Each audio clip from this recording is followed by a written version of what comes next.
Therefore, our only possible chance is to accept the rhythm of eternity as night and day, and so the inexorable majesty of the night would become a source of strength. Evidently, the dream underlines this characteristic defeatism by the cosmic interlude of a stellar bombardment to which mankind is helplessly exposed.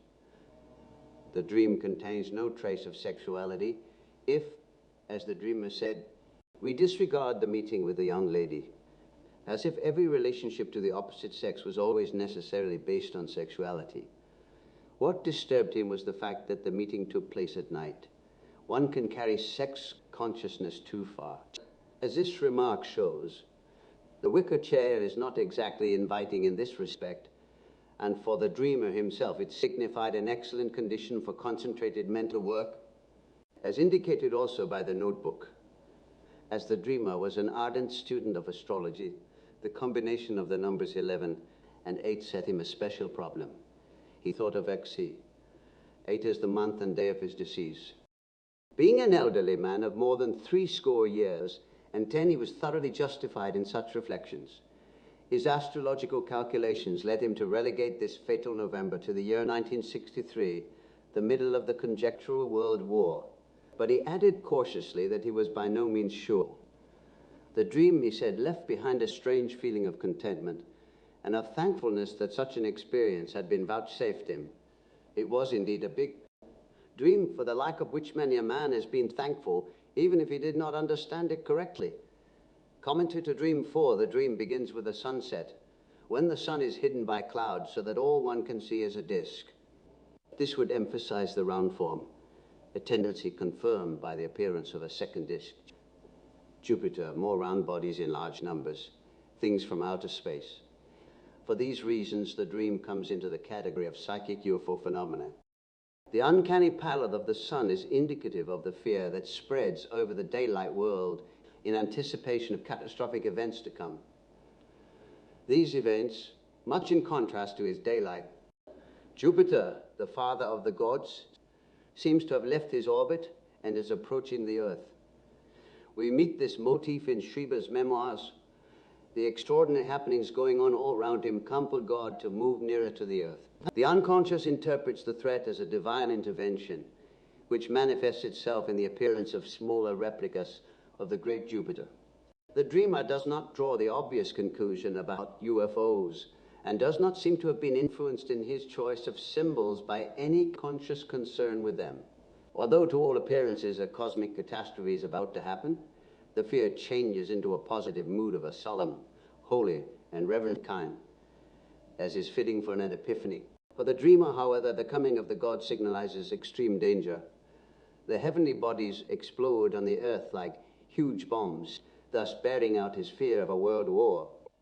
Remarkably enough, they do not cause the expected earthquake, and the detonations seem to be of a strange and unusual nature. No destruction takes place in the vicinity of the dreamer. The hits are so far below the horizon that all he thinks he can see is a single flash. The collision with these planetoids is therefore infinitely less dangerous than it would be in reality. The main point here seems to be fear of the possibility of a third world war, and it is this that gives the scene its terrifying aspect.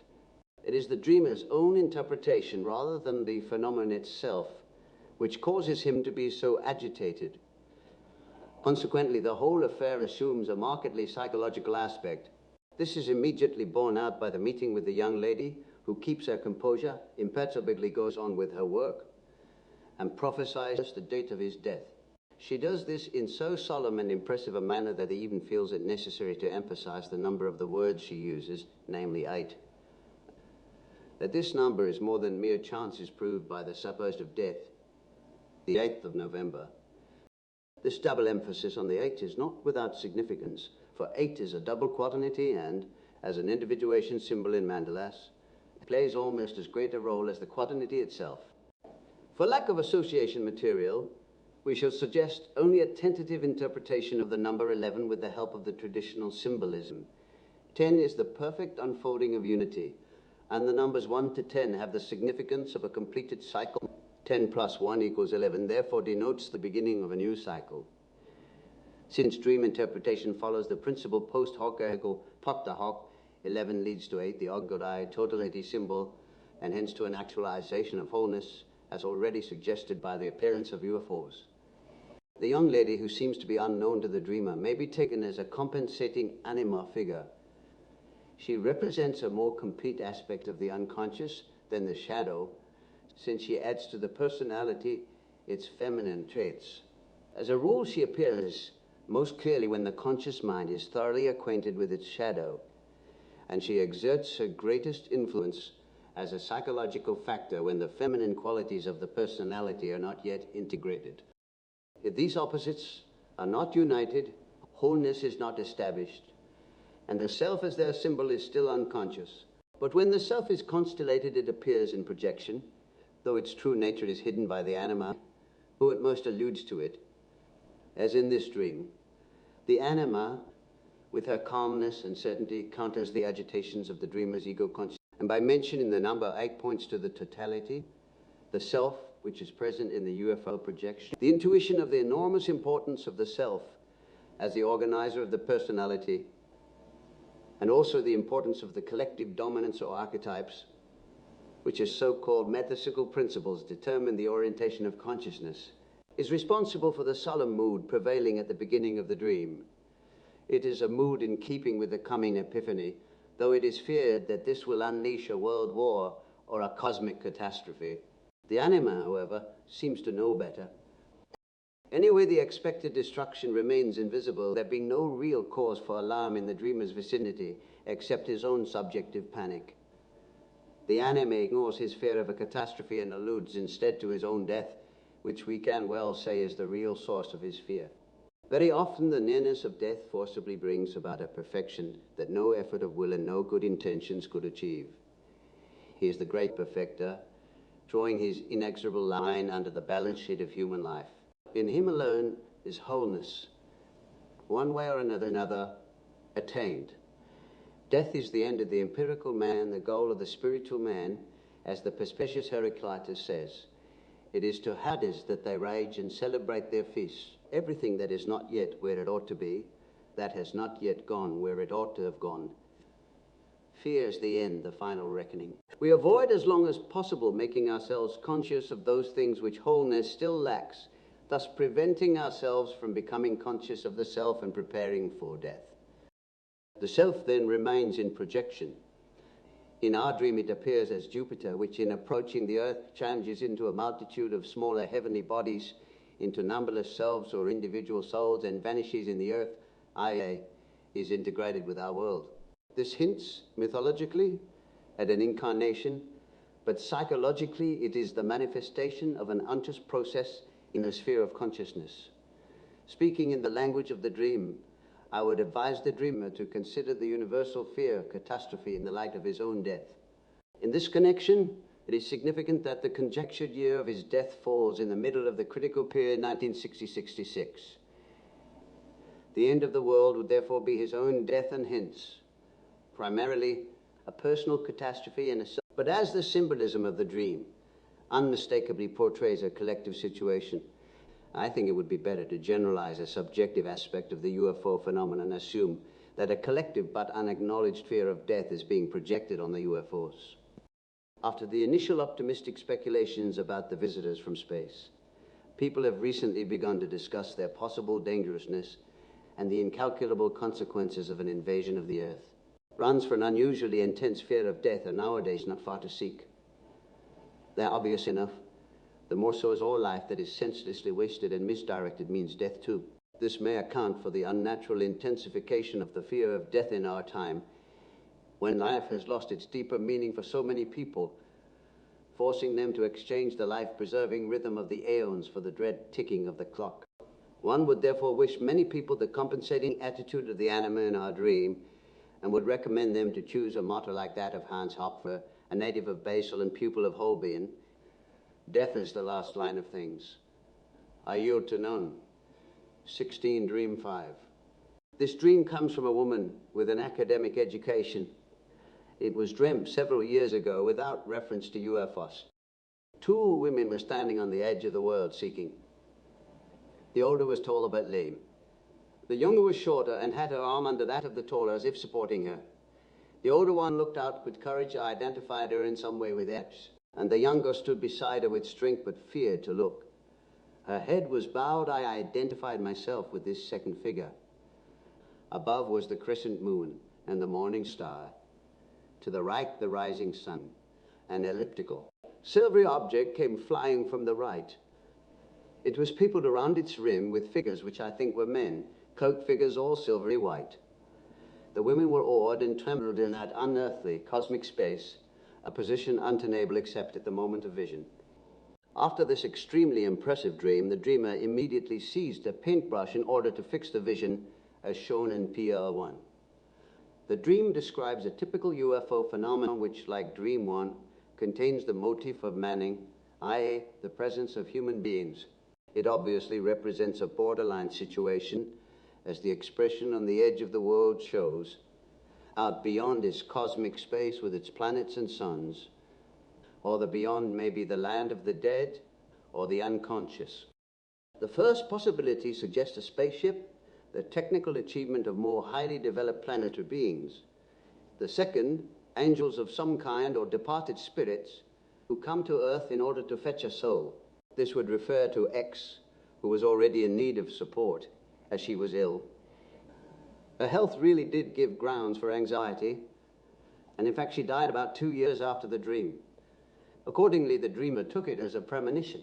The third possibility, that the beyond is the unconscious, points to a personification of the latter, namely the animus in its characteristic plurality. The festive white robes of the crew suggest the idea of a marital union of opposites. This symbolism, as we know, also applies to death as a final realization of wholeness. The dreamer's view that the dream gave warning of the death of her friend may therefore be right. The dream, then, uses the symbol of a disc-like UFO manned by spirits, a spaceship that comes out of the beyond to the edge of our world in order to fetch the souls of the dead. It is not clear from the vision where the ship comes from, whether from the sun or moon or elsewhere.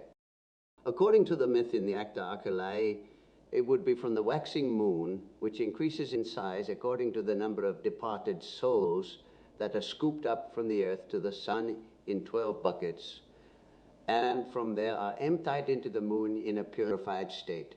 The idea that the UFO might be a sort of Charon is certainly one that I have not met in the literature so far.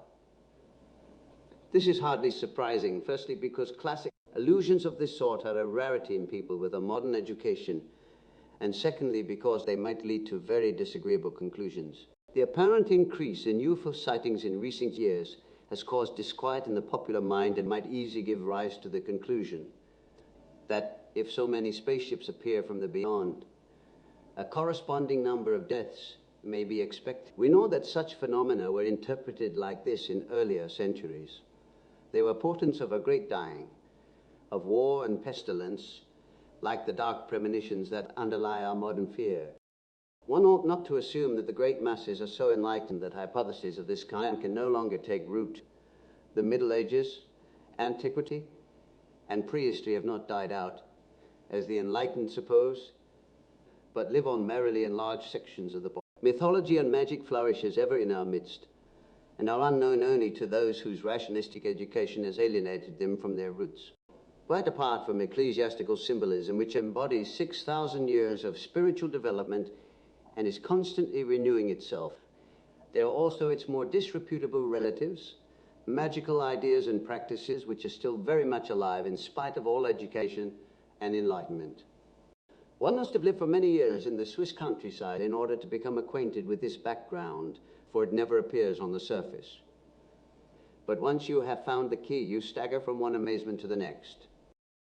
Not only do you come across the primitive witch doctor in the guise of the so-called strudel wizard, you will also find blood pacts with the devil, pin stickings and spells for drying up the milk of cattle, and regular handwritten books of magic. At the house of one of these rustic wizards, I once discovered a book of this kind from the end of the 19th century, beginning with the Mersberg magic spell in modern High German and an incantation to Venus of unknown age. These wizards often have a large clientele from town and country.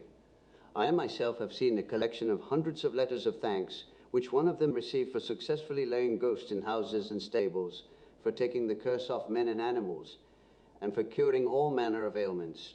For those of my readers who are unaware of these things and think I'm exaggerating, I can point to the easily verifiable fact that the heyday of astrology was not in the benighted Middle Ages, but is in the middle of the 20th century, when even the newspapers do not hesitate to publish the week's horoscope. A thin layer of rootless rationalists read with satisfaction in an encyclopedia that in the year 1723 Mr. So-and-so had horoscopes cast for his children, and yet do not know that nowadays the horoscope has almost attained the rank of a visiting card. Those who have even a nodding acquaintance with this background and are in any way affected by it obey the unwritten but strictly observed convention. One does not speak of such things. They are only whispered about. No one admits them, for no one wants to be considered all that stupid. In reality, however, it is very different. I mention these things that infest the roots of our society chiefly on account of the symbolism of our dreams, which sounds so incomprehensible to many people because it is based on historical and contemporary facts that are unknown to them. What would they say if I connected the dream of a quite simple person with Wotan or Baldur? They would accuse me of learned eccentricity, not knowing that in the same village there was a wizard who had taken the spell off the dreamer's stable, using for that purpose a book of magic that begins with the Merseburg incantation. Anyone does not know that Wotan's host, enlightenment or no enlightenment, still roams about our Swiss cantons, would accuse me of the greatest whimsicality if I referred the anxiety dream of a city dweller on a lonely Alp to the blessed, the dead, when all of the time he is surrounded by mountain folk for whom the Doggery and Wotan's nightly cavalcade are a reality which they fear without admitting it and profess to know nothing about. It needs so little to bridge the apparent abyss that yawns between the prehistoric world and the present. But we identify so much with the fleeting consciousness of the present that we forget the timelessness of our psychic foundations. Everything that has lasted longer and will last longer than the whirligig of modern political movements is regarded as fantastical nonsense that should studiously be avoided. But in that way, we succumb to the greatest psychic danger that now threatens us, rootless intellectualisms which one and all reckon without their host, i.e. without the real man. Unfortunately, people imagine that only the things they're conscious of affect them, and that for everything unknown there is some specialist who has long made a science out of it. This delusion is the more plausible in that nowadays it really has become impossible for one individual to assimilate the things which specialists know about, and he doesn't. But since, subjectively, the most effective experiences are the most individual and therefore the most improbable, the questioner will often get no very satisfactory answer from the scientist. A typical example of this is Menzel's book on UFOs. The scientist's interest is too easily restricted to the common, the probable, the average, for that is, after all, the basis of every empirical science. Nevertheless, a basis has little meaning unless something can be erected upon it that leaves room for the exceptional and extraordinary. In a borderline situation, such as our dream depicts, we may expect something extraordinary, or rather, what seems extraordinary to us, though in reality it has always been inherent in such situations. The ship of death approaches with a corona of departed spirits. The deceased joins their company, and the multitudinous dead take the soul with them. When archetypal ideas of this kind appear, they invariably signify something unusual. It is not our interpretation that is far-fetched. It is merely that the dreamer's attention, caught by the many superficial aspects of the dream, has missed the main point, namely the nearness of death, which in a sense concerns her as much as her friend.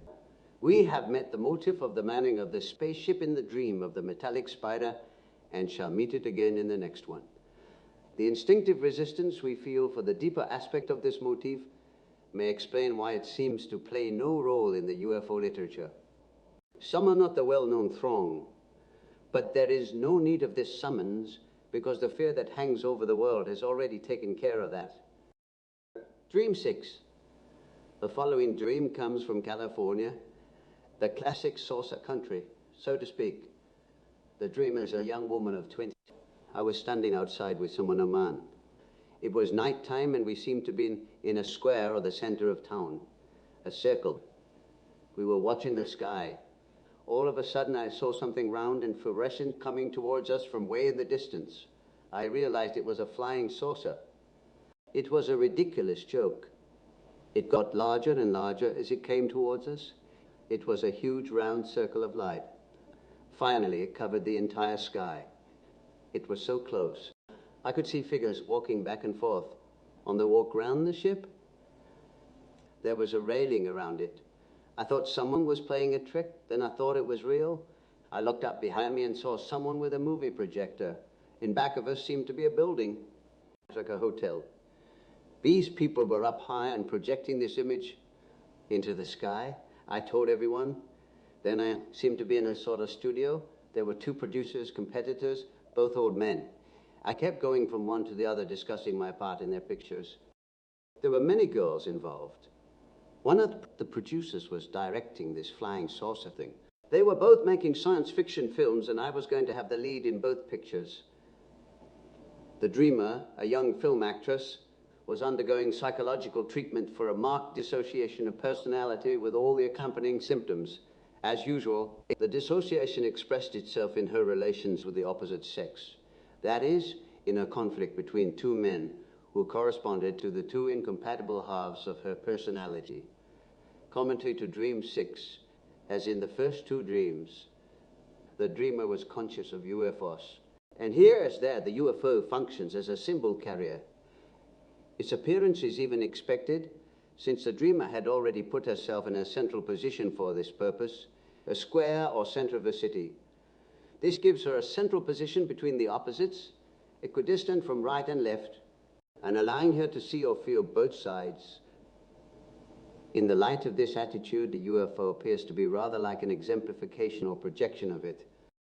The dream insists on the projection character of the UFO, since it proves to be a cinematographic operation conducted by two rival film producers. We can easily discern in these two figures the rival objects of her dissociated love choice, and hence the underlying conflict, which should be resolved in a reconciliation of opposites. The UFO appears here in the mediating role we have met before, but it turns out to be an intentional cinematographic effect, obviously lacking any reconciling significance. If we remember the important part a film producer plays in the life of a young actress, then the changing of the two rival lovers into producers suggests that the latter have acquired for her a more exalted rank or an increase in prestige. They have, so to speak, moved into the limelight of her own drama, whereas the UFO is very much dimmed. If it has not lost its significance altogether as a mere trick, the accent has gone over entirely to the producers. The apparently cosmic phenomenon is nothing more than a meaningless trick staged by them, and the dreamer's interest turns wholly to her professional ambitions. This seals the outcome of the solution offered by the dream. It is not easy to see why the dream brings in the UFO at all, only to dispose of it in this disappointing way, in view of the suggestive circumstances at the beginning of the dream. Square center, circle, and the sensational significance of UFOs, obviously well known to the dreamer. This denouement is rather unexpected. It is as though the dream wanted to say, it is not like that at all. On the contrary, it is only a film trick, a bit of science fiction. Think rather that you have the chief role in the two pictures. From this we can see what was the role intended for the UFO and why it had to disappear from the scene. The personality of the dreamer takes up a central position on the stage, one that compensates the splitting into opposites and is therefore a means of overcoming the dissociation. For this, a powerful effect is needed in order to enforce a consistent attitude. In the affect, the pendulum movement of autonomous opposites ceases and a uniform state is produced. This is accomplished by the exciting appearance of the UFO, which for a moment tracts all attention to itself.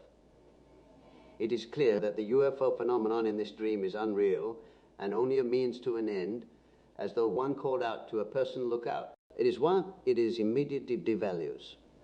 It is not a genuine phenomenon at all, but a trick. And the dream action now proceeds to the personal problem of the dreamer and her conflict between men. If this well-known and very common situation means more and lasts longer than a passing uncertainty of choice, this is usually due to the fact that the problem is not taken seriously, like Buridan's ass, which could not decide which of two bundles of hay he wanted to eat first. It was an artificial probably. This seems to be the case with our dreamer. She means neither the one nor the other, but herself. What she really wants is told her by the dream, which changes the lovers into producers, represents the situation as a film project, and gives her the chief role in the pictures. That is what the dreamer really intends. In the interests of her profession, she wants to play the chief role, that of the young lover, regardless of any partner. But evidently she cannot quite bring it off in reality, because she is still tempted to regard her partners as real, when in fact they are only playing a role in their own drama. This does not speak very well for her artistic vocation, and she is right to feel some doubt as to its seriousness for her. In contradistinction to her vacillating conscious attitude, the dream points decidedly to her profession as her true love, and thus gives her the solution to her conflict. Any insight into the nature of the UFO phenomenon is not to be expected from this dream. The UFO is used only as a sort of alarm signal, thanks to the collective excitement occasioned by flying saucers. Interesting or even alarming as the phenomenon may be, youth has, or claims, the right to regard the problem of him and her as much more fascinating. In this case, it is certainly right, for when one is still in the process of development, the earth and its laws are of more significance than that message resounding from afar which the signs in heaven proclaim. Since youth lasts for a very long time, and its peculiar state of mind is the highest that many human lives attain, this psychological limitation proves equally true of the gray-haired, whose birthdays are nothing more than nostalgic celebrations of their 20th. At best, the outcome is concentration on one's profession, any further development being regarded as a mere disturbance. Neither age nor position or education is any protection against this psychological standstill. Human society is, after all, still very young. For what are 3,000 or 5,000 years on a longer view, I have introduced this dream as a paradigm of the way the unconscious can also deal with the problem that concerns us here. I wanted to show that the symbols cannot be interpreted in a uniform manner, and that their meaning depends on many different factors. Life cannot go forward except from the place where one happens to be. In the next chapter, I shall discuss some pictures relating to UFOs. The painter of the fire sower, to whom I had written that certain details seemed to be connected with the strange apparitions in the skies, sent me the following dream, which he had on September 12, 1957. Dream 7. I found myself, together with other people, on the top of a hill looking out over a beautiful, broad, undulating landscape teeming with lush verdure. Suddenly a flying saucer floated into view, paused at eye level before us, and lay there, clear and shining in the sunlight. It did not look like a machine, but like a deep-sea fish, round and flat, but enormously big, about 30 to 40 feet in diameter. It was speckled all over with blue, gray, and white spots. Its edges undulated and quivered all the time. They acted as oars and rudders. This creature began circling round us. Then all at once, as though fired from a cannon, shot straight up into the blue sky, came rushing down again with inconceivable speed, and once more circled round our hill. It was obviously doing this for our benefit. Once when it flew quite close, it seemed to be much smaller and looked like a hammerhead shark. Now it had somehow landed in our vicinity. An occupant got out and came straight towards me, a semi-human woman. The other people fled and waited at a respectful distance, looking back at us. The woman told me that they knew me well in that other world from which she had come, and were watching how I fulfilled my task mission. She spoke in a stern, almost threatening tone, and seemed to attach great importance to the charge laid upon me. Commentary to Dream 7, the occasion, for the dream was the anticipation of a visit which the dreamer intended to pay me during the next few days. The exposition shows a positive, hopeful feeling of expectancy. The dramatic development begins with the sudden appearance of a UFO, which has the obvious intention of showing itself as clearly as possible to the observer. On closer inspection, he sees that it is not a machine but an animal of sorts, a deep sea fish, something like a giant ray, which, as we know, sometimes makes attempts to fly. Its movements emphasize the relationship of the UFO to the observers. These overtures lead to a landing.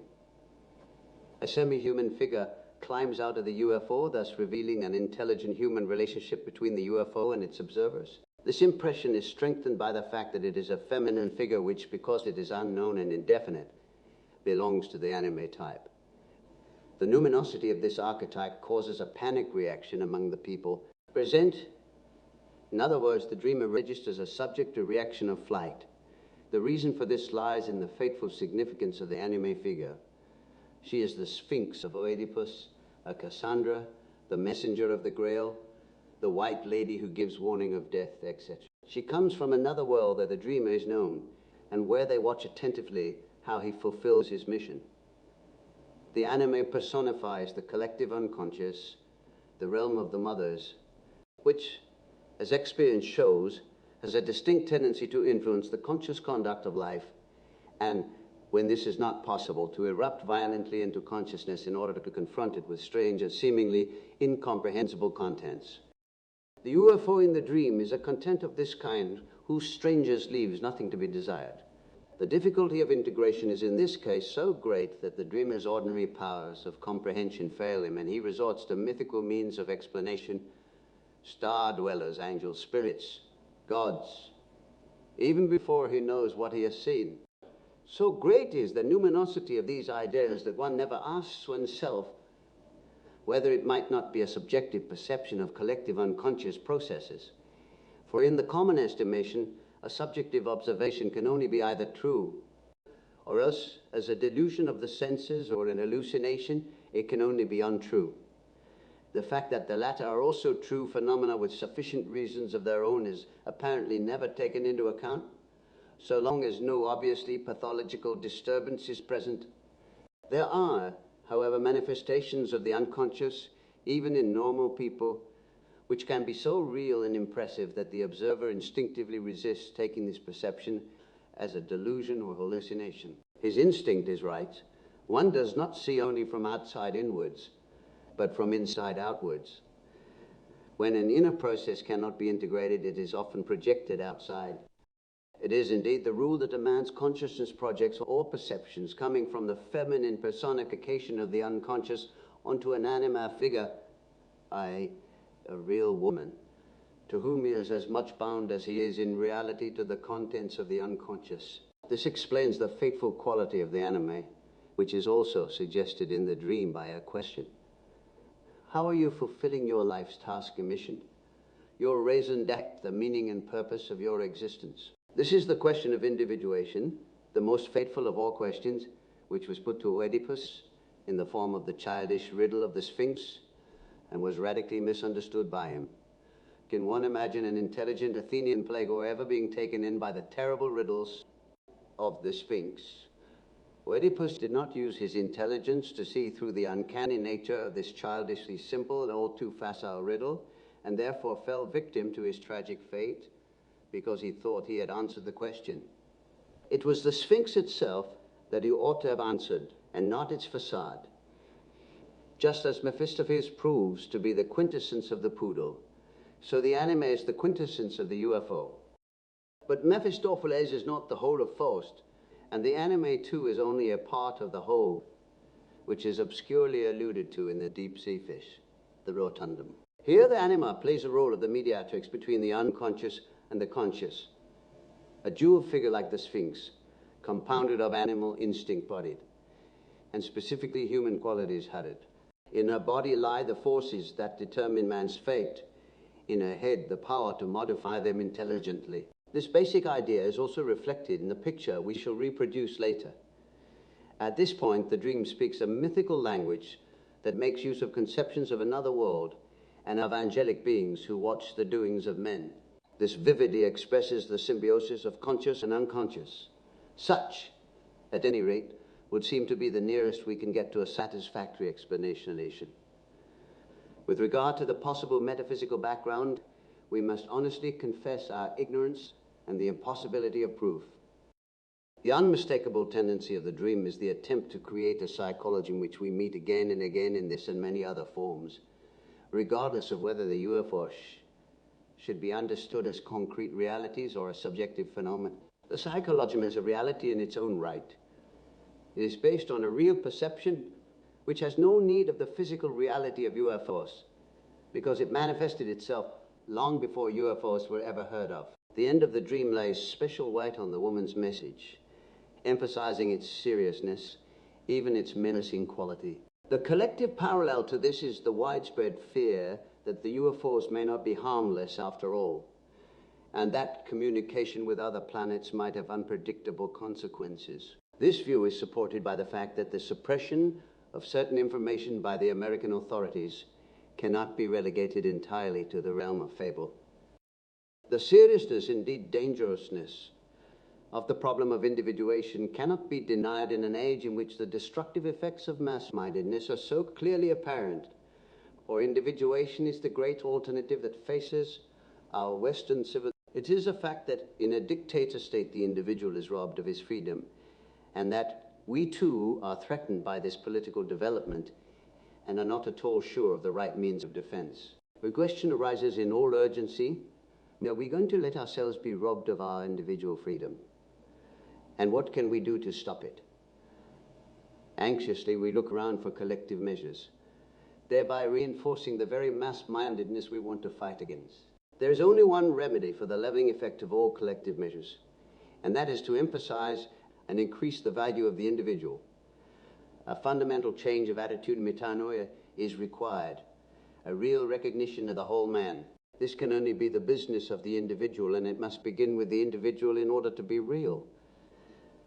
That is the message of our dream, a message addressed to the dreamer from the collective, instinctual foundations of humanity. Large political and social organizations must not be ends in themselves, but merely temporary, just as it was felt necessary in America to break up the great trusts. So the destruction of huge organizations will eventually prove to be a necessity because, like a cancerous growth, they eat away man's nature as soon as they become ends in themselves and attain autonomy. From that moment, they grow beyond man and escape his control. He becomes their victim and is sacrificed to the madness of an idea that knows no master. All great organizations in which the individual no longer counts are exposed to this danger. There seems to be only one way of countering this threat to our lives, and that is the revelation of the individual. So vitally important a measure cannot, however, be put into effect at will. That is, by planning and insight, because the individual human being is too small and weak. What is needed, rather, is an involuntary faith, a kind of metaphysical command which no one can manufacture artificially with his own will and understanding. It can only come about spontaneously. A dominant of this kind lies our dream. My suggestion that certain details of the picture might be connected with the UFO problem was sufficient to constellate in the dreamer the archetype underlying this collective phenomenon and to give him a numinous insight into the metaphysical significance of the individual. The empirical man extends beyond his conscious boundaries. His life and fate have far more than a personal meaning. He attracts the interest of another world. Achievements are expected of him which transcend the empirical realm and its narrow limits. The status of the individual is enhanced, and he acquires a cosmic importance. This numinous transformation is not the result of conscious intention or intellectual conviction, but is brought about by the impact of overwhelming archetypal impressions. An experience of this kind is not without its dangers, because it often has an inflating effect on the individual. His ego fancies itself magnified and exalted, whereas in reality it is thrust into the background. So much so that the ego almost needs an inflation, the feeling of being one of the elect, for instance, in order not to lose the ground from under its feet. Although it is precisely the inflation that lifts it off its foundations. It is not the ego that is exalted, rather something greater than it makes its appearance. The self, a symbol that expresses the whole man. But the ego loves to think itself the whole man and therefore has the greatest difficulty in avoiding the danger of inflation. This is another reason why such experiences are shunned, indeed feared as pathological, and why the very idea of the unconscious and any preoccupation with it is unwelcome. It was not so long ago that we were living in a primitive state of mind with its perils of the soul, loss of soul, states of possession, etc., which threatened the unity of the personality, that is, the ego. These dangers are still a long way from having been overcome in our civilized society. though they no longer affect the individual to the same degree. This is certainly not true of social or national groups on a large scale. As contemporary history shows only too clearly, there are psychic epidemics that destroy the individual. In face of this danger, the only thing that helps is for the individual to be seized by a powerful emotion which, instead of suppressing or destroying him, makes him whole. This can only happen when the unconscious man is added to the conscious one. The process of unification is only partly under the control of our will. For the rest, it happens involuntarily. With the conscious mind, we are able at most to get within reach of the unconscious process, and must then wait and see what will happen next. From the conscious standpoint, the whole process looks like an adventure or a quest, somewhat in the manner of Bunyan's Pilgrim's Progress. Esther Harding, in a detailed study, has shown that in spite of the difference of language and outlook, Bunyan was speaking of the same inward experiences which also befall people today when they choose the straight and narrow path. I would recommend her book to anyone who wants to know what the individuation process really is. To the constantly reiterated question, what can I do? I know no other answer except become what you have always been, namely the wholeness which we have lost in the midst of our civilized, conscious existence, a wholeness which we always were without knowing it. Esther Harding's book speaks such a simple and universal language that any man of goodwill, even though he lacks specialized knowledge, can get an idea of what it is all about. He will also understand why, despite the fact that his question, what on earth can I do in the present threatening world situation with my feeble powers, seems so important to him. It were better for him to do nothing and to leave things as they are. To worship collective ideals and work with the big organizations is spectacularly meritorious, but they nevertheless dig the grave for the individual. A group is always of less value than the average run of its members, and when the group consists in the main of shirkers and good-for-nothings, what then? Then the ideals it preaches count for nothing too. Also, the right means in the hands of the wrong man work the wrong way, as a Chinese proverb informs us. The message which the UFO brings to the dreamer is a time problem that concerns us all.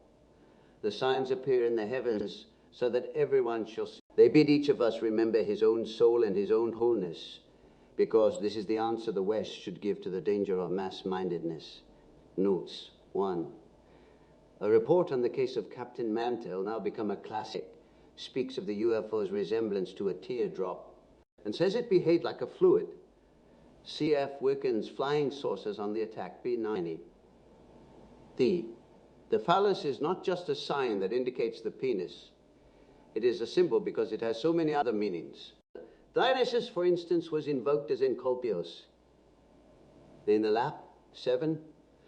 Neither is there any proof that they are only psychic. 8. Here I must beg the reader to eschew the popular misconception that this background is metaphysical. This view is a piece of gross carelessness of which even professional people are guilty. It is far more a question of instincts which influence not only our outward behavior, but also the psychic structure. The psyche is not an arbitrary fantasy. It is a biological fact subject to the laws of life.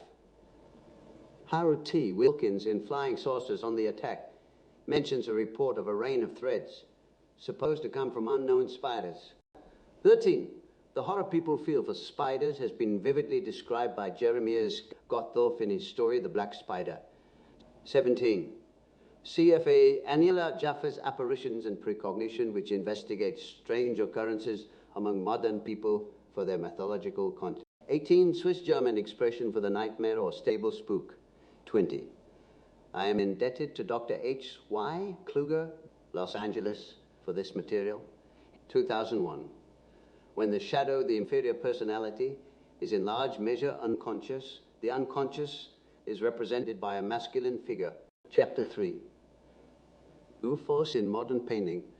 Whilst I was collecting the material for this essay, I happened to come across the work of a painter who, profoundly disturbed by the way things are going in the world today, has given expression to the fundamental fear of our age, the catastrophic outbreak of destructive forces which everyone dreads. It is indeed a law of painting to give visible shape to the dominant trends of the age. And for some time now, painters have taken as their subject the disintegration of forms and the breaking of tables, creating pictures which, abstractly detached from meaning and feeling alike, are distinguished by their meaninglessness as much as by their deliberate aloofness from the spectator. These painters have immersed themselves in the destructive element and have created a new conception of beauty, one that delights in the alienation of meaning and of feeling. Everything consists of debris, unorganized fragments, holes, distortions, overlappings, infantilisms, and crudities which outdo the clumsiest attempts of primitive art and believe the traditional idea of skill. Just as women's fashions find every innovation, however absurd and repellent, beautiful, so too does modern art of this kind. It is the beauty of chaos. That is what this art heralds and eulogizes. The gorgeous rubbish heap of our civilization. It must be admitted that such an undertaking is productive of fear, especially when allied to the political possibilities of our catastrophic age. One can well imagine that in an epoch of the greatest, it is a particular satisfaction to be at least the broom that sweeps the rubbish into the corner. But Picasso, the painter, in this case, has summoned up the courage to admit the existence of a deep-rooted and universal fear and express it in his art.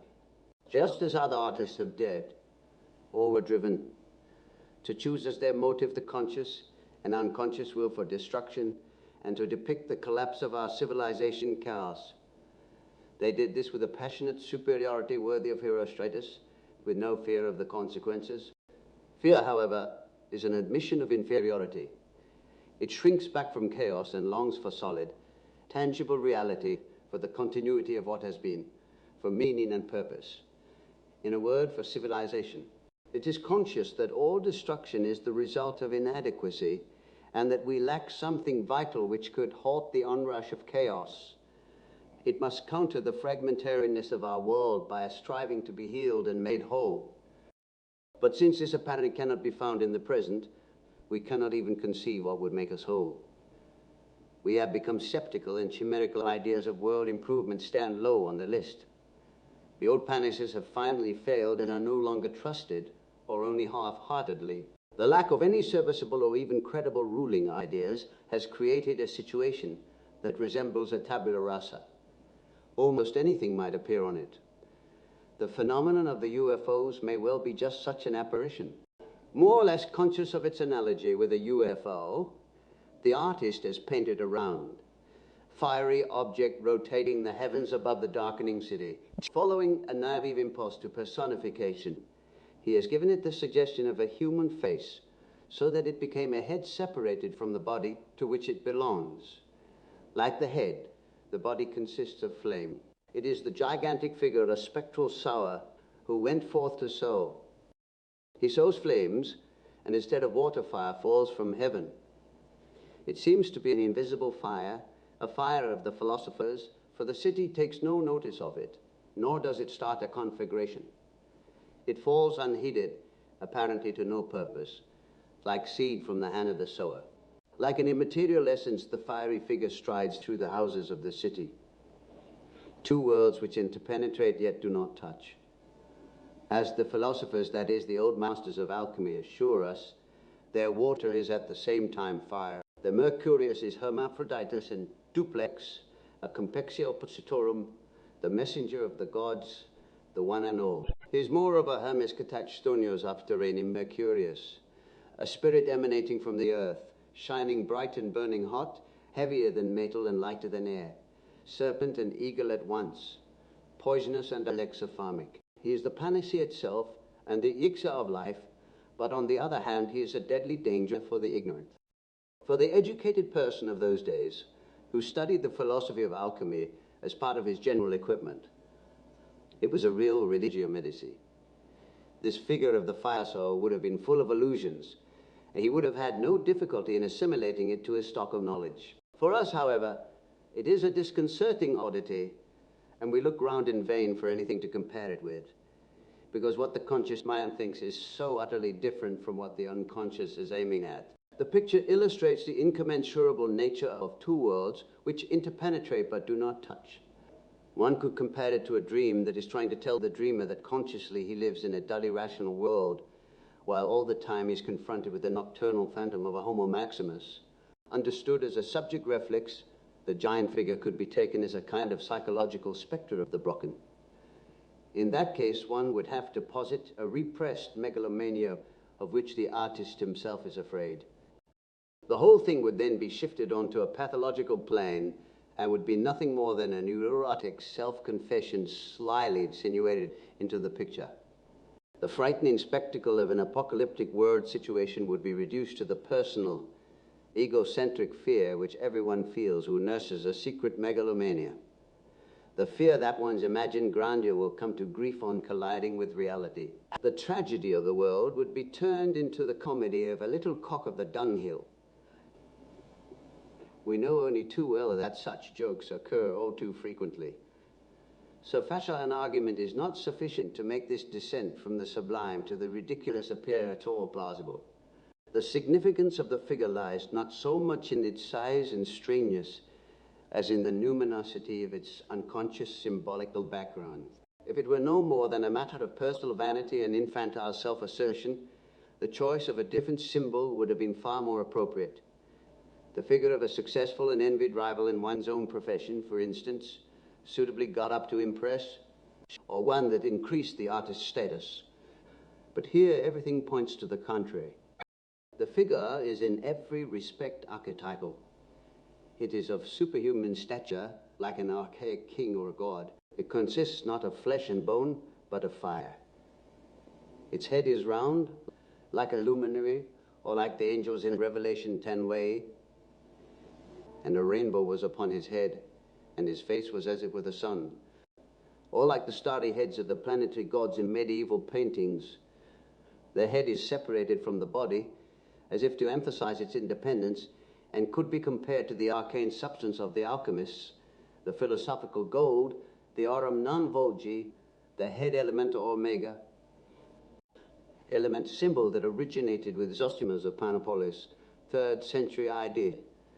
The spirit is a wanderer who roams over the earth, sowing fiery grains like those gods and godmen who wander about and do miracles, whether of destruction or of healing. Psalm 104 ministers to a flaming fire. God himself is a consuming fire. Fire signifies the intensity of affect and is the symbol of the Holy Ghost, who came down in the form of tongues of fire.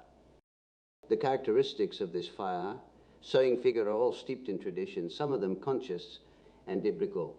Some of them derive from the inherited predisposition to reproduce similar but autochthonous ideas. The artist's more or less conscious allusion to the UFO phenomenon throws light on the inner relationship between the two sets of ideas. The one interprets the other because they both spring from the same source. Another picture by the same artist shows a motif in blue and white similar to that of Dream 2. A spring landscape, the blue sky arching above it, softened by silvery vapors. At one point, the thin veil of cloud is pierced by a round opening through which you can see the deep blue of the heavens. To either side of the opening, there is a wedge of white cloud so that the whole looks like an eye.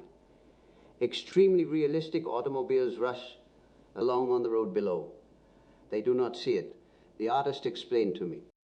In this picture, the UFO is replaced by the traditional eye of God, gazing from heaven. These symbolical ideas are archetypal images that are not derived from recent UFO sightings, but always existed. There are historical reports of the same kind from earlier decades and centuries. 30 years ago, before flying saucers were heard of, I myself came across very similar dream visions. For instance, a multitude of little suns or gold coins falling from the sky, or the figure of a boy whose clothes were made of shining golden circles, or a wanderer in a field of stars, or the rising of a sun-like object which in the course of the visions developed into a mandala. I also remember a picture that was shown to me in 1919 of a town stretching along the edge of the sea, an ordinary modern port with smoking factory chimneys, fortifications, soldiers, etc. Above it there lay a thick bank of cloud, and above this there rolled an austere image, a shining disk divided into quadrants by a cross. Here again we have two worlds separated by a bank of cloud and not touching.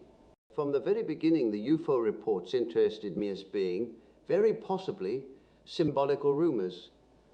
and since 1947 I have collected all the books I could get hold of on the subject. UFOs seem to me to have a good deal in common with Mandela symbolism, about which I first wrote in 1927, in The Secret of the Golden Flower. Though one would like to give honest eyewitnesses and radar experts the benefit of the doubt, it must nevertheless be stressed that there is an unmistakable resemblance between the UFO phenomena and certain psychic conditions which should not be overlooked in evaluating the observations. Besides affording a possible psychological explanation, the comparison sheds light on the psychic compensation of the collective fear weighing on our hearts. The meaning of the rumor is not exhausted by its being explained as a causal symptom. Rather, it has the value and significance of a living symbol, i.e., a dynamic factor which, because of the general ignorance and lack of understanding, has to confine itself to producing a visionary rumor. The fact that there is a numinous quality about all archetypal products is responsible not only for the spread of the rumor, but also for its persistence. The numinosity of the complex has the further result that it stimulates deeper reflection and more careful research, until finally someone asks, what is the meaning of such a rumor at the present time? What future developments are being prepared in the unconscious of modern man? Long before Pallas Athene sprang, fully armed from the head of All-Father Zeus, anticipatory and preparatory dreams had revolved round this theme and transmitted abortive sketches of it to the conscious mind. It depends on us whether we help coming events to birth by understanding them and reinforce their healing effect, or whether we repress them with our prejudices, narrow-mindedness, and ignorance, thus turning their effect into its opposite, into poison and destruction. This brings me to a question I've been asked over and over again by my patients. What is the use of a compensation that, because of its symbolic form, is not understood by the conscious mind? Apart from those not so uncommon cases where only a little reflection is needed to understand the meaning of a dream, we can take it as a general rule that the compensation is not immediately obvious and is therefore easily overlooked. The language of the unconscious does not have the intentional clarity of conscious language. It is a condensation of numerous data, many of them subliminal, whose connection with conscious contents is not known. These data do not take the form of a directed judgment, but follow an instinctive, archaic pattern, which, because of its mythological character, is not recognized by the reasoning mind. The reaction of the unconscious is a natural phenomenon that is not concerned to benefit or guide the personal human being, but is regulated exclusively by the demands of psychic equilibrium. Thus, there are times when, as I have often seen, a dream that is not understood can still have a compensatory effect, even though, as a rule, conscious understanding is required on the alchemical principle called natura, relinquit imperfect. What nature leaves imperfect, the art perfects. Were this not so, human reflection and effort would be superfluous.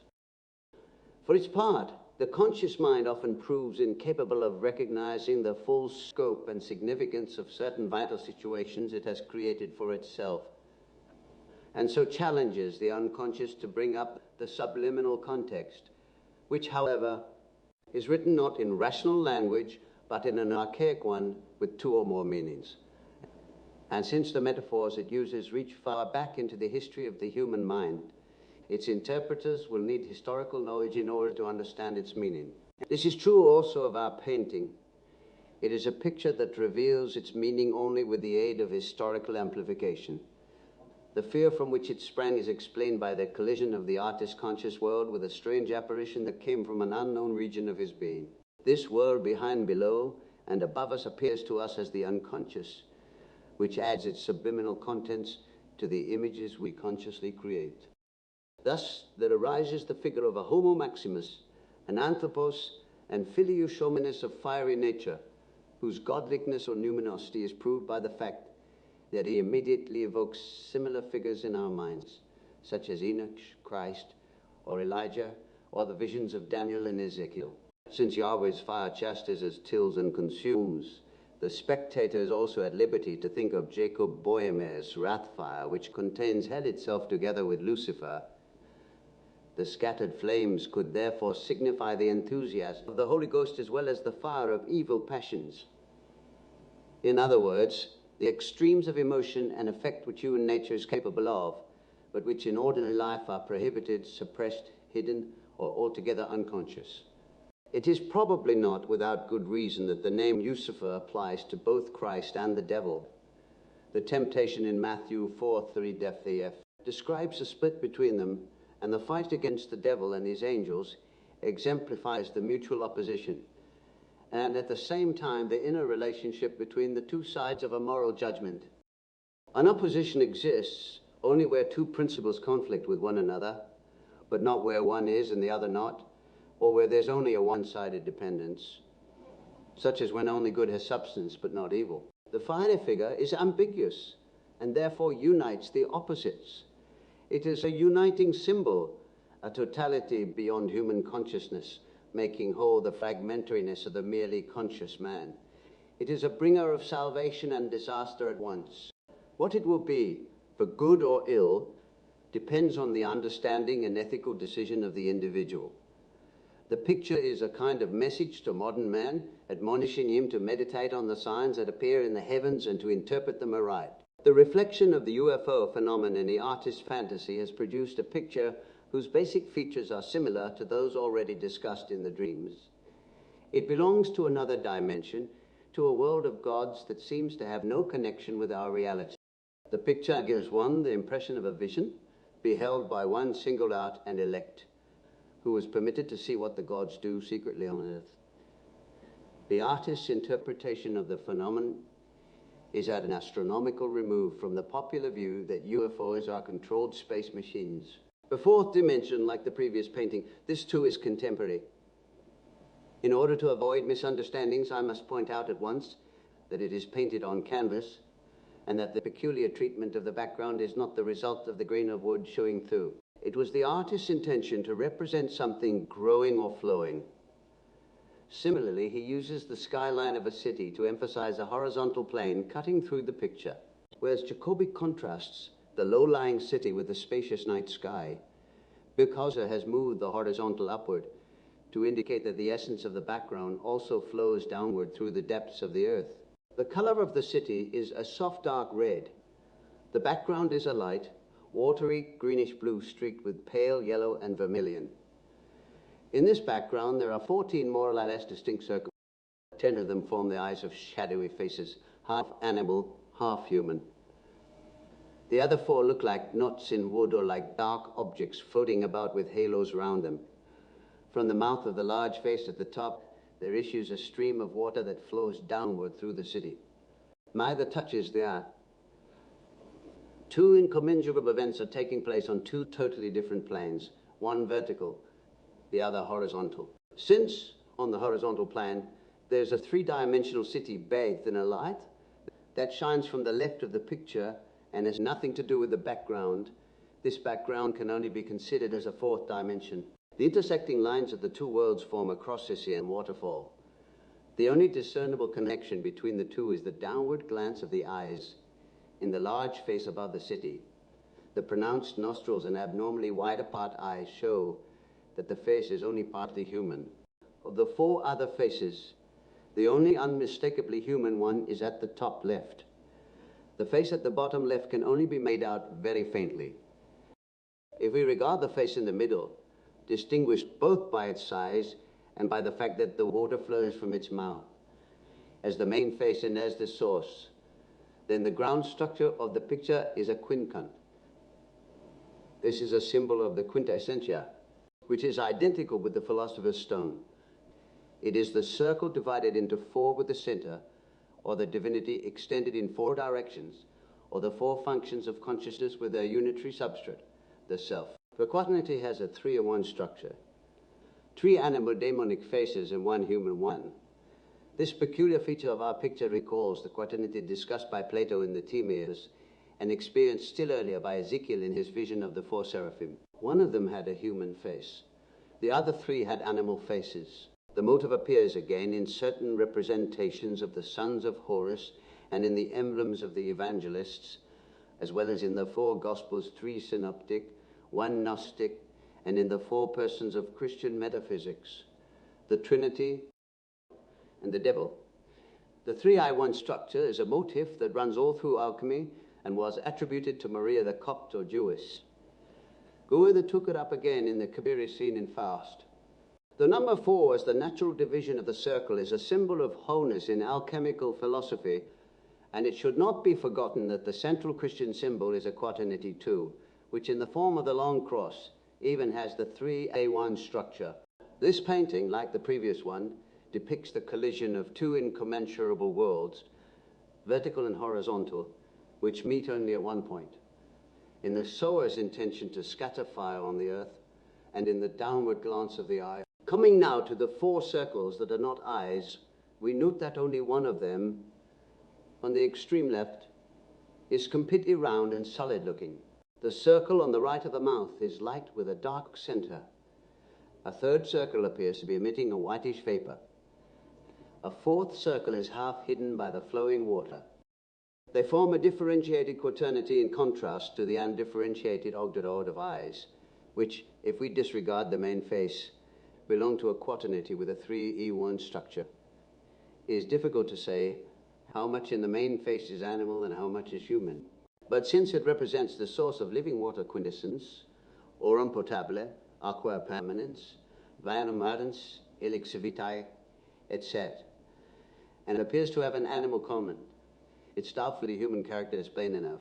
One thinks of the figure having the likeness of a human form who appeared above the sapphire throne in Ezekiel's vision, and of Yahweh's wildness, which so often breaks through in the Old Testament. In Christian iconography, the Trinity consists of 3 human persons occasionally depicted as a tricephalesis, while the 4th, the devil, is traditionally represented as half animal. Our mandala seems to be complementary to the Christian totality. When the fact deserves notice, the 2 lower faces, though inverted, are not reflections of the 2 upper ones, but are independent entities representing a lower as opposed to an upper world. Moreover, one of the 2 upper faces is light, the other considerably darker, with pointed ears. In contrast to this opposition, the water flows uniformly from above downward, thus forming a potential. The source lies not only above the horizontal, but also above the middle line of the picture, so that the upper world is characterized as the source of life. Since the 3-dimensional human body is ordinarily thought of as the seat of life and strength, this is compensated by placing the source in the 4th dimension. It flows from an ideal center. The 4th dimension is therefore only apparently symmetrical. In reality, it is asymmetrical, a problem that is of importance both to nuclear physics and to the psychology of the unconscious. The 4-dimensional background is a vision, in the dual sense of seeing and of something seen. It seems to be a matter of pure chance that it has turned out so and not otherwise, when the merest accident could have given it a quite different appearance. The sight of these round blobs, aimlessly scattered over a wishy-washy surface, most of them serving for eyes, in indistinct animal-human faces lacking any definite expression, fails to arouse our interest. The picture discourages any attempt to find access to it, for the chance products of nature, if they lack aesthetic charm, have no effect on our sensibilities. Their chancefulness makes the slightest attempt to interpret them seem like empty speculation.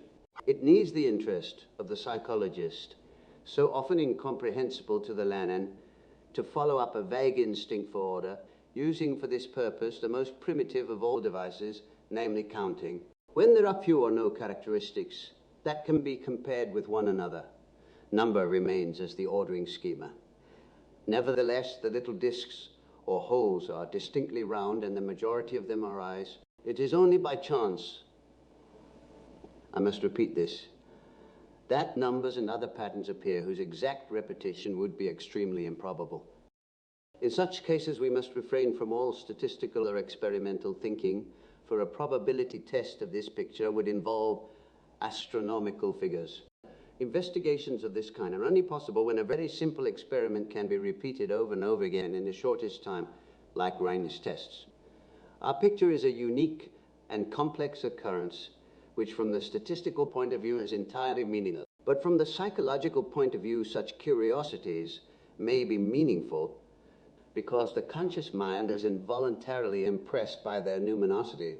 We must therefore take account of them, however improbable and irrational they may appear to be, just because they are important factors in the psychological process. But I must emphasize that nothing will have been proved. Since psychology touches man on the practical side, it cannot be satisfied with averages, because these only give information about his general behavior. Instead, it has to turn its attention to the individual exceptions which are murdered by statistics. The human psyche attains its true meaning not in the average but in the unique, and this does not count in a scientific procedure. Ryan's experiments have taught us, if practical experience has not already done so, that the improbable does occur, and that our picture of the world only tallies with reality when the improbable has a place in it. This point of view is anathema to the exclusively scientific attitude, despite the fact that without exceptions there would be no statistics at all. Moreover, in actual reality, the exceptions are almost more important than the rule. This picture allows some conclusions to be drawn as to the nature of the objects appearing in the sky. The sky is not the blue vault we see, nor is it the star-filled universe. It is a strange fourth dimension containing supernatural beings as well as dark disks or round holes. The background has a fluid, watery character in striking contrast to the exclusively fiery nature of the previous picture. Fire symbolizes dynamism, passion, and emotion, whereas water with its coolness and substantiality represents the passive object. Detached contemplation, hence the thirst-quenching aqua doctrinae and the refrigerium that puts out the fire, like the salamander of alchemy, as the old masters say. Our water is fire, an identity which, as soon as we think about it, splits into opposites, as also does the unconscious God image. This seeming mystery is characteristic of all that is. It is so and yet not so, especially the unconscious, whose reality we can experience only in parable. In the same way, a fourth dimension can be regarded only as a mathematical fiction, an intellectual sophistry, or a revelation of the unconscious, for we have no direct experience of it. The unconscious arrangement of the elements composing the picture suggests that the UFOs are subliminal contents that have become visible, that they are, in a word, archetypal figures. Prototype. Painting by Yves Tanguy, this painting dates from the year 1927, thus anticipating by more than a decade the great bombings of cities. For this is what the picture brings to mind. As a contemporary painting is usually rather difficult to interpret because its whole aim is to abolish meaning and form, and to replace them by something strange and disconcerting, I have followed the method of showing it to as many different people as possible, in this way conducting a kind of Rorschach test. Most of them took the black and white background, which combines a minimum intelligibility with a maximum of abstraction, to be a plane surface. This is supported by the fact that the light causes the 5 central forms to cast shadows. It can be seen that these shadows fall on a plane. The interpretation of this varies considerably. Some thought it was a sea covered with drift ice in the polar night. Others a sea of fog at night time. Others the bleak surface of a distant planet like Uranus or Neptune. And others a great city illuminated at night, situated along the edge of bays, like San Francisco or New York. The strange quincunx suspended over the city left most of them puzzled. Some interpreted it at once as falling bombs and explosions. The form in the middle was taken to be a sea creature and moon, octopus, etc., or a flower, or else a demonic face with tangled hair looking down to the left. Others saw it as the swirling smoke of a great fire. The 4 figures surrounding it were understood as sea animals, puffs of smoke, fungi, or, because of the horns, as devils. The one at the top left, whose vivid yellowish-green contrast with the dull, indeterminate tones of the others, was interpreted as poisonous smoke, a water plant, flame, a house on fire, etc. I must admit that for me the comparison with a city at night by the sea, viewed from a considerable height as from an aeroplane, was the most convincing. The artist is said to have been a sailor originally and would thus have had plenty of opportunities for such impressions. The horizon is lost in cloudy forms over which hangs a faint circular luminosity. To the left of this is a dimly lit cloud bank shaped like a cigar. In the center of the brightness there is, as by accident, a barely visible spot of the same color as the yellowish-green flame pop left of the quincunx. A similar but clearly visible spot can be seen further down center right, directly above the city. A faint line connects it with another yellowish-green spot, apparently a continuation of the flame. The longish second spot points towards the center of faintly discernible concentric circles that suggest rotation. It is interesting to note that the first mentioned spot at the top of the picture is also connected with concentric circles. Unfortunately, they cannot be seen in the reproduction because it is too dark. They appear only as a circular luminosity surrounding the yellowish spot, but can be felt to the touch as likely raised lines. Probably they were scratched on with a pointed instrument. There can be no doubt about their circular nature, which is clearly apparent in the lower concentric formation. These details seem to be a matter of pure chance, the impression also given by the previous picture. Their fortuitous nature cannot be denied, but they assume a rather different aspect when submitted to a comparative procedure, as if by chance two luminous worlds with dark centers and an equally fortuitous cigar form appear in the night sky, together with a bright spot and a line connecting the second world with the flame. One can easily let one's imagination run and interpret the flame as belonging to a projectile shot out of the whirl, or, as we would now say, from a UFO. For UFOs are said to have incendiary tendencies, among other things. Here is showing fire, as a distinct line connects it with the flame. There are, however, a number of other wavy lines crossing the picture, like highways or boundary lines. Have they anything to do with the phenomena in the sky? So much in this picture remains conjecture. For instance, the indeterminable choreal shapes, which together with the flame form a quaternity with a 3+1 structure. The structure in the middle is equally difficult to interpret, but it is obviously of a different, more nebulous nature and is thereby distinguished from the others, though like them it throws a shadow. The description of the picture would be incomplete if I omitted to mention an important factor which reveals itself on closer examination. The cylindrical phallic cloud is aimed straight at the topmost luminous whirl, and this could be interpreted sexualistically as cohabitation. Similarly, from the lower whirl, a little flame leaps out, which is connected in turn with a big flame on the left. The latter, in psychological terms, is the one differentiated from the three, the one differentiated function contrasted with the three undifferentiated functions, and hence the main function, or alternatively, the inferior function. The four together form an unfolded total symbol, the self in its empirical aspect. The name of one of the Gnostic deities is Babalo, God is four. According to an early Christian idea, the unity of the incarnate God rests on the four pillars of the Gospels, representing the 3+1 structure.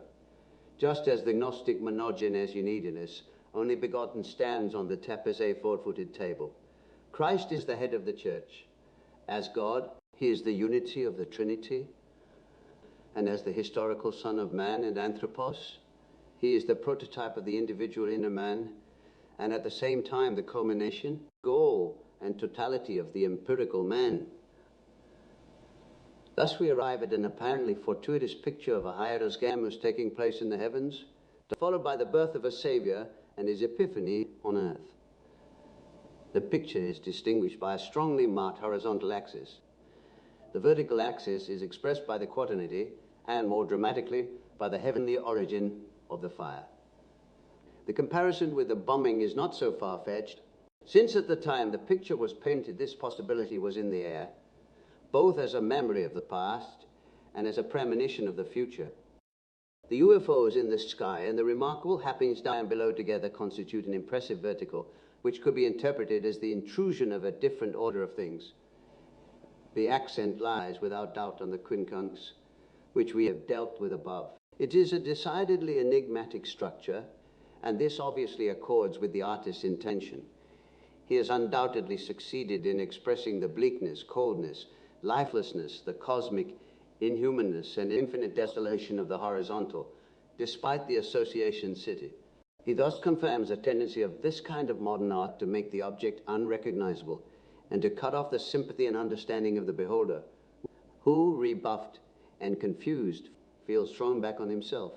The psychological effect is very like that of the Rorschach test, where a purely fortuitous and irrational picture appeals to the irrational powers of the imagination and brings the observer's unconscious into play. When his extroverted interest is snubbed, in this way it falls back on the subjective factor and increases the latter's energy charge, a phenomenon that was observed very in the original association tests. The isolated stimulus word uttered by the experimenter bewilders and embarrasses the subject because it may have more than one meaning. He does not quite know what to answer, and this accounts for the extraordinary variety of answers in these tests. And what is more important, for the large number of disturbed reactions which are caused by the intrusion of unconscious content. The rebuffing of interest by unintelligibility results in its introversion and a constellation of the unconscious.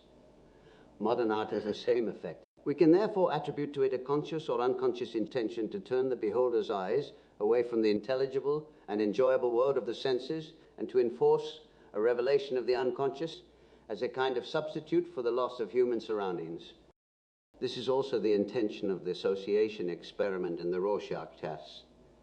They are meant to supply information concerning the background of consciousness, and this they do with great success. Experimental setup of modern art is evidently the same. It faces the observer with the question, how will you react? What do you think? What kind of fantasy will come up? In other words, modern art is less concerned with the pictures it produces than with the observer and his involuntary reactions. He peers at the colors on the canvas, his interest is aroused, but all he can discover is a product that defies human understanding.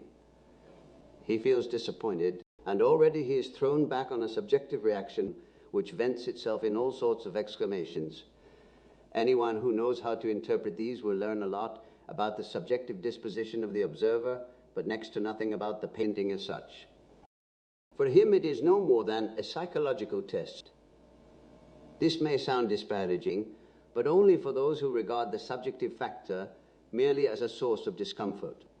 But if they are interested in their own psyches, they would try to submit their constellated complexes to closer scrutiny, since even the boldest fantasy of the creative artist, however much it may exceed the bounds of intelligibility, is always bounded by the limits of the psyche itself. There may easily appear in his pictures unknown forms which indicate certain limiting and predetermined factors.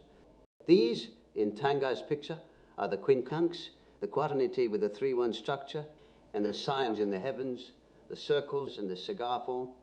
In a word, the archetypes. In its attempt to leave the world of visible and intelligible appearances and to float in the boundlessness of chaos, modern art, to a still greater degree than the psychological tests, evokes complexes which have sloughed off the usual personal aspect and appear as what they originally were, namely primordial forms of the instincts.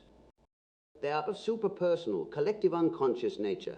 Personal complexes arise wherever there are conflicts with the instinctual disposition.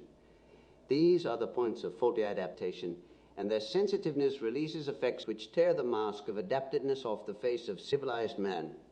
This also seems to be the goal that modern art is indirectly aiming at. For all the appearance of extreme arbitrariness and boundless chaos, the loss of beauty and meaning is compensated by a strengthening of the unconscious. And since this is not chaotic but pertains to the natural order of things, it is to be expected that forms and patterns will arise which are indicative of this order. This seems to be the case in the examples we have been discussing. As though by chance there appear in the chaos of possibilities unexpected ordering principles which have the closest affinities with the timeless psychic dominance, but at the same time have conjured up a collective fantasy typical of our technological age and painted it in the skies. Pictures of this kind are rather rare, but not undiscoverable. For that matter, relatively few people have seen a UFO, yet there can be no doubt about the existence of the rumor. It has even attracted the attention of hard-headed military authorities, despite the fact that sheer improbability it outdoes anything I have said about the meaning of the pictures. Anyone who wants to get an independent idea of the scope of the UFO legend should read Edgar Seaver's Flying Saucers über Südafrika. Though open to attack at many points, it gives one some notion of the efforts an intelligent and well-meaning person has to make in order to come to terms with the UFOs. It is undoubtedly a challenging matter that has caused the author to move heaven and hell. What he unfortunately lacks is a knowledge of the psychology of the unconscious. Perhaps the most important thing here, his book sets forth all the earlier and recent attempts at explanation based on scientific and philosophical premises, but also, and unfortunately, on unverifiable theosophical assertions. Credulity and lack of discrimination, which elsewhere would be vices, here serve the useful purpose of bringing together a collection of heterogeneous speculations on the UFO problem. Anyone who is interested in the psychology of the rumor will read this book with profit, for it offers a comprehensive survey of the psychic phenomenology of the UFO. Notes. 1. Herostratus, in order to make his name immortal, burned down the temple of Artemis in Ephesus, 365 BC. 2. He was not a saucer addict and had not read the UFO literature. 3. In what follows, there are a number of allusions to medieval symbolism which may perhaps be unknown to the reader. He will find the necessary documentation in my book, Psychology and Alchemy. 7. In this connection, I would like to draw attention to Van Gogh's Starry Night, 1889. There, the stars are painted as large shining discs, though the eye never sees them like that. Speaking of his picture, Van Gogh used the expression pantheistic frenzy, calling it the remnant of an apocalyptic fantasy, and pairing the starry discs to a group of living figures who are like one of us. The painting is supposed to be derived from a dream. 8. The refreshing, cool water of life in paradise after the heat of purgatory. 9. Inhibitions, faults, slips of the tongue, subsequent forgetting of the answers, etc. All these are complex indicators. End of part 2.